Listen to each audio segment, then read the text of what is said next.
apprehended at the airport in England and sent back to the United States, where he was arrested. He said that Ray was carrying 2 Canadian passports and a fully loaded pistol when he landed at London from Lisbon. He immediately pleaded guilty, presumably to avoid the risk of the electric chair. And then he was sentenced to 99 years in prison. 3 days later, Ray went back on it, saying that actually, no, he didn't kill MLK, claiming that he was set up, that he was a part of a larger conspiracy to kill King. Those close to King didn't accept the official explanation that Ray was the lone gunman who did this. Perhaps they were all too familiar with the horrifying tactics used by the United States government to spy on, intimidate, discredit, and threaten Martin Luther King. Over the course of reporting this story, we opened up a lot of rabbit holes when it came to the conspiracy theories surrounding this assassination. We wanted to really confront them and try to understand what evidence exists and what evidence doesn't, and what is valid and what's not. The lack of faith in the FBI and scrutiny into this case has revealed some pretty significant holes in the explanation, some unexplained things, fishy circumstances, destroyed evidence, timelines that don't add up, witnesses that contradict the real story. A lot of things that make it hard to accept that a 40-year-old fugitive could pull off a sophisticated assassination in one shot and escape through 3 countries. But the investigations done since then have concluded that it was Ray who fired the shot. This includes the House Select Committee, a congressional investigation that concluded that Ray did it, though they say it was likely a conspiracy, that there were other people involved, funders, though they say it wasn't the government. The King family continued to sue and search for answers. Then in the 90s, this man comes forward and says that he was a part of it, that he was given money to hire someone to kill King. The King family took him to court under a wrongful death suit. It was a civil case, so there wasn't any jail time. The jury concluded that the assassination was a conspiracy that included others, including government agencies. But to be clear, this lawsuit from the 90s with this guy named Jowers was not a legitimate piece of proof for this. It didn't include a real defense, and it didn't include any consequences. There was a symbolic $100 payment to the King family. But what it did is shine a light again on the fact that a lot of people aren't satisfied with the official story of who killed Martin Luther King. The fact is that even after all of these lawsuits and investigations and a mock trial that was live on TV, there is no conclusive evidence that ties the FBI or any other government agency to the assassination of Martin Luther King. And I'm saying that as somebody who feels like it wouldn't actually be outlandish that the FBI did this. After all, the next year they showed that they were willing to assassinate black men who were subversive in their eyes.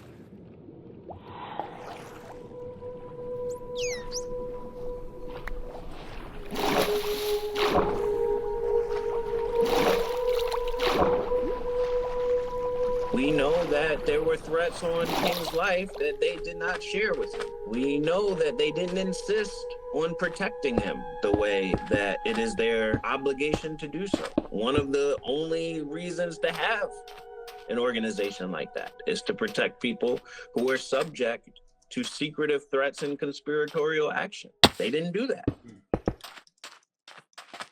After looking into all of this, really grappling with it, understanding the reality of the FBI at this time, I think the real reason why people think that the government killed Martin Luther King is because, in a sense, they did. What I've shown you today, all of these FBI transcripts and evidence from the 60s, is rock-solid proof of one thing. J. Edgar Hoover and his bureau of powerful, unelected men wore their badges of justice and then used their power to threaten the life of Martin Luther King. They did so the moment they saw a black man getting too powerful and threatening the power that they relied on to keep themselves on top, and they couldn't stand it. Hoover and his FBI used the sacred levers of justice given to him by the American people to carry out a personal racist vendetta against King and his movement. A movement that used morality and words and ideas and nonviolence to try to level the playing field for the oppressed class in this country. But to Hoover, all he could see in this was a black man that was threatening his power.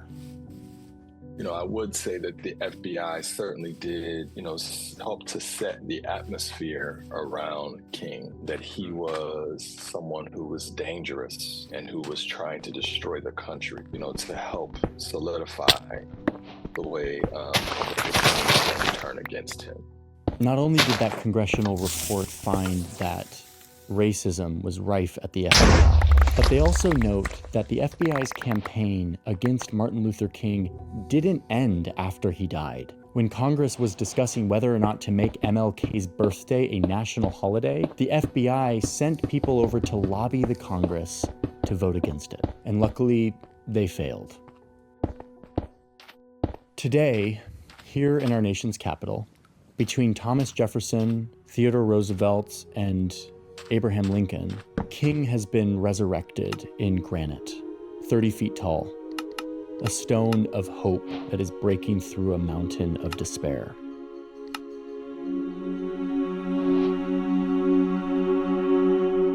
And yet, right down the road, not too far away, is the headquarters of the FBI, a building named after J. Edgar Hoover, commemorating a man who professionalized the Bureau during the Cold War, who fought against organized crime, but who was also the architect of racist corruption and governmental overreach, not just against King, but also against many American people. He implemented widespread domestic spying, including on politicians and presidents. He had dirt on them, the power to blackmail, the power to control. He hijacked the most powerful tools of justice to attack the movement that changed the world. And yet, here his building sits. It's perhaps the perfect symbol of how comfortable we are with maintaining old, broken systems that keep certain people powerful. How we let those structures remain in our capital, in our streets, in our politics, in our memories, and in our minds. I say tonight to white America, there will be no rest. There will be no tranquility in this nation until the Negro has his freedom.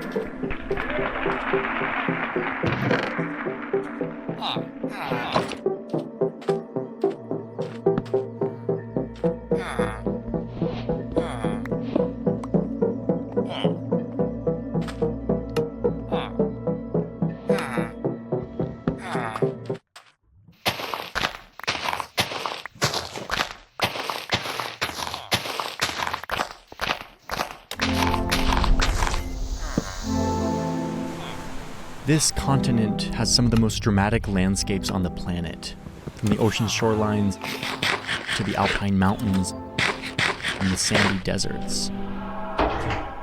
And also in this landmass from coast to coast and everywhere in between, there live hundreds, if not thousands of different nations, tribes of people whose land this was. This was their home. But then others showed up to these shorelines in their boats. And that is when everything changed.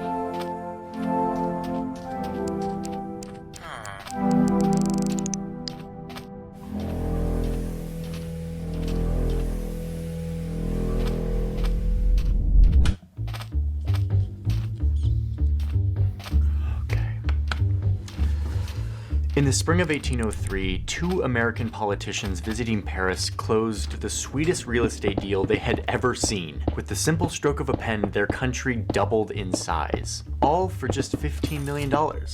But in this deal, which was called the Louisiana Purchase, the US didn't actually buy this land from France. France didn't actually own the land. What the United States was buying was the imperial rights to this huge swath of North America.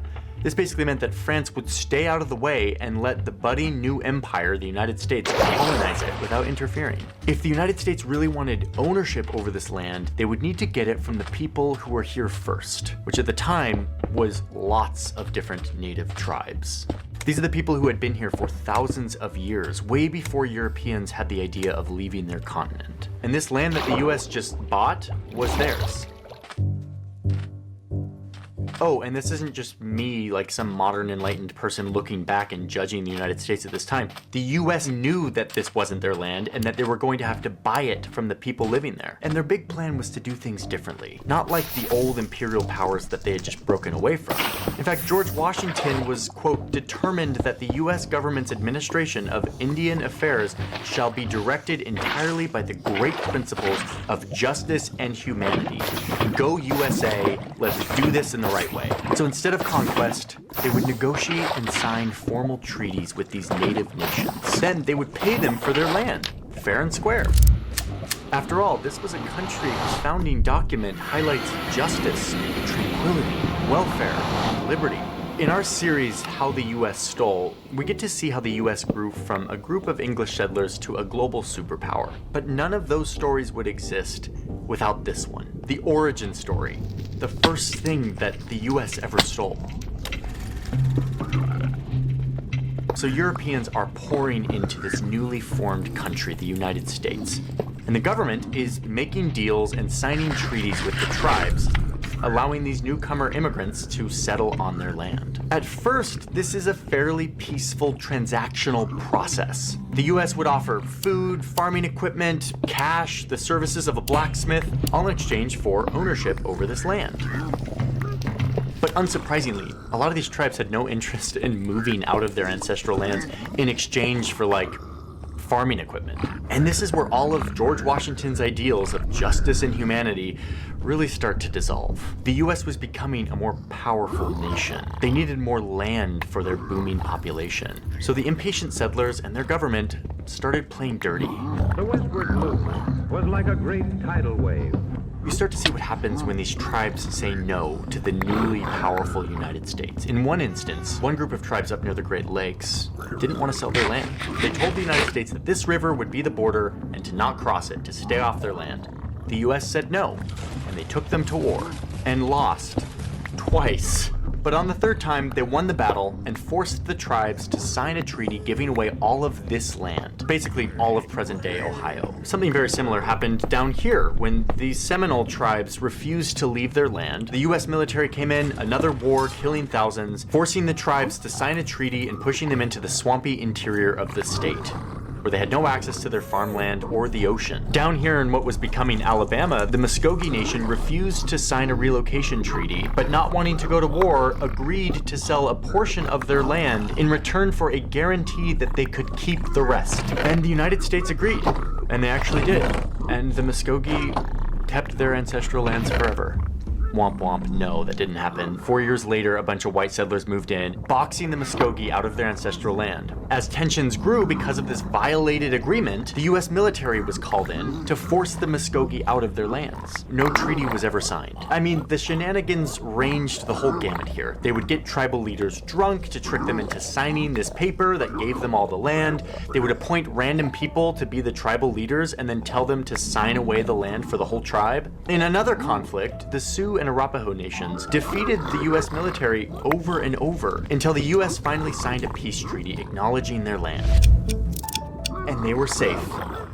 Until gold was discovered 8 years later, and the US broke their treaty, redrew the boundaries, built roads on their land, and before you know it, you've got a bunch of white guys with gold pans harvesting this land.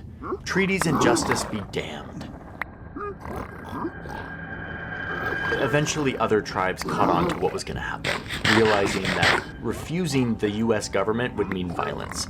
So they would sign the paper, take the money, and leave. Over the course of almost 100 years, the United States signed 368 treaties with tribal nations, who were driven out one way or another to make way for white settlers, who established control over this land that their government had stolen for them. And yes, you have all the paperwork, all the spreadsheets that they were making, all the treaties, a nice paper trail, but this was all a facade of justice, a thinly veiled campaign for imperial conquest. Before we go on to the story, I just need to tell you that we don't have a sponsor for today's video. Lately, I've been hearing from some sponsors that my videos are too political, which is kind of a bummer because we work really hard to tell really cool stories. And if that means that people don't want to sponsor us, that's fine. Luckily, we have a Patreon where all of you can support this work. It's called The Newsroom. We call it The Newsroom because it just sounds cooler than Patreon. But it is a place where you can support what we are doing, which is something more and more we need. On The Newsroom, you get an extra video every month. It's a behind-the-scenes vlog from all of the people and processes and happenings around here in the studio. You get to see my scripts. You get royalty-free music from our composer Tom Fox that you can use in your videos, and live Q&As with me. Members of The Newsroom get to chat with me on a Q&A where they can ask me anything. But more importantly, you get the warm, fuzzy feeling of supporting independent journalism. And if that floats your boat, you can go to the link in my description, patreon.com/Johnny Harris. Let's get back to the story. Okay, so we have all of this like fake treaty shenanigans going on to help the United States feel like they're doing justice. And it's working. They are moving loads of native people out of their ancestral lands so that white people can settle it. But there was one region that proved particularly difficult for this extermination project that was going down. Here in the Deep South, you had these 5 large nations that lived side by side with the settlers for a long time. They had all signed treaties with the United States that acknowledged their right to this land. Many of them spoke English, practiced farming, wore European clothes. Some even owned slaves. Because of this, these 5 tribes, the Cherokee, Chickasaw, Choctaw, Muskogee, and Seminole, were known as the 5 civilized tribes. And there's an alternative world where these tribes could have remained on their land, living side by side with the Europeans as they settled. But that's not what happened. Mostly because of cotton. Farmers down here were getting super rich off of a very valuable cash crop called cotton that they could sell to textile mills around the world. It was an industry made even more profitable by its key input: free labor from stolen farmers. There was this one strip of land down here called the Black Belt Prairie that was particularly desirable for farming cotton. But as you can see, it was locked up in what the United States treaties had formally acknowledged as belonging to native nations. But the farmers down here were looking at this as like, this is a perfect place to expand our cotton kingdom. So, these southern slave owners did what was kind of becoming US policy towards the people living on the land that they wanted. They made up their own rules. The state of Georgia was particularly aggressive in trying to clear this land out, or in the words of their governor at the time, to replace, quote, all of the red with white population. They targeted the Cherokee Nation, passing a law that abolished their governments. The Cherokee are not going to stand for this, so they fight back using the same shenanigans that the United States is trying to use, the US legal system. They take Georgia to court, a case that went all the way to the Supreme Court. And guess what? The Cherokee Nation won. Like, there was no way around the fact that they had ironclad rights to this land, signed and sealed. The highest court in the country just ruled that the states could not impose on tribal sovereignty. But, as we all learned in government class, a ruling from the judicial branch only works if the executive branch enforces it. Oh, and who was in charge of the executive branch? Oh, this guy. The guy who wrote a letter to his wife during the War of 1812 from the battlefield saying that he had successfully slaughtered 170 Native Americans in, quote, an elegant style.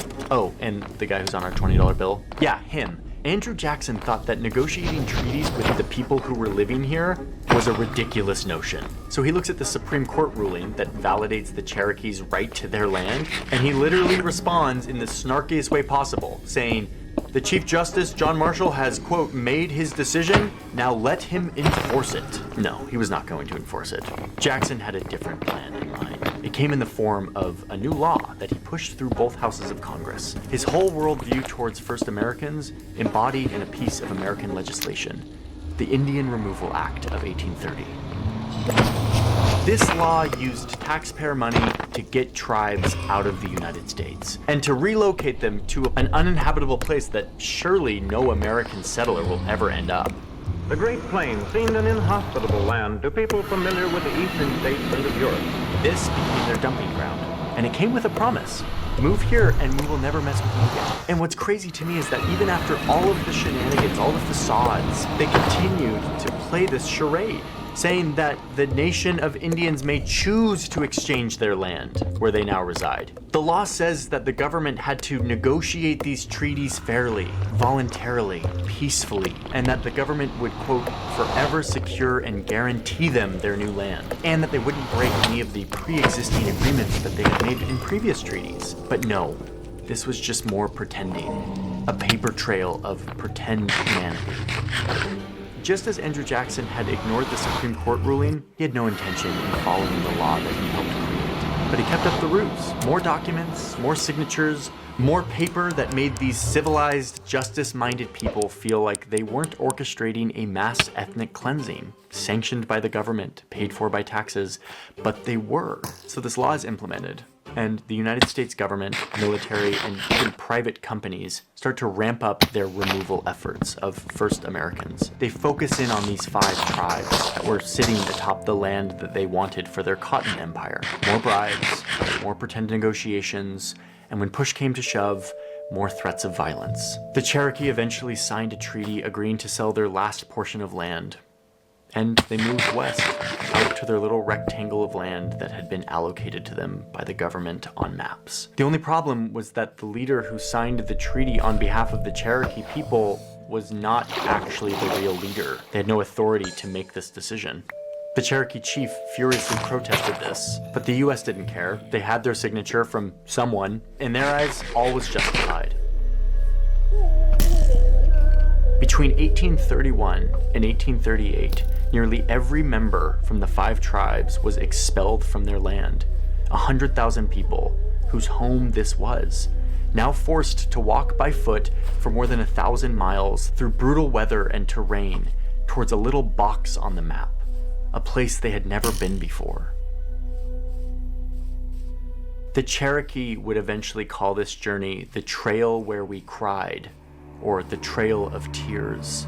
Some tried to fight back against their oppressors, and others stood their ground until they were forcibly bound in chains by the US government and herded west at gunpoint. Their land was vacant, and cotton farmers with their slaves moved in, and the economy grew.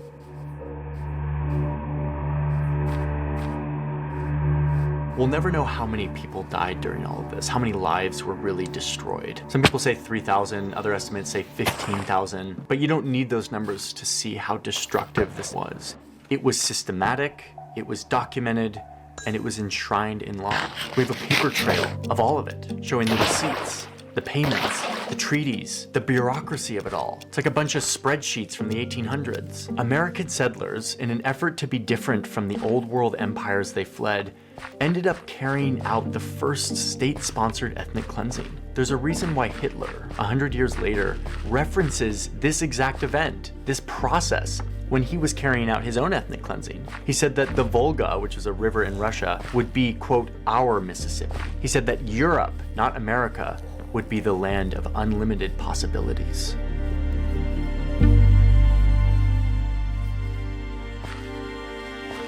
The story of what happened to many nations of the first Americans doesn't end here. In fact, this is kind of the beginning. We're gonna make a second part to this video, and in that part 2, I wanna show you what happens next, once these tribes arrive to their little rectangle on the map. Indian Territory, the place where these tribes were forced out, dumped, and left to build a new life. And how they once again tried to fight back using the legal frameworks that had pushed them out. And how all of that led to the establishment of one state in our country that could have looked a lot different.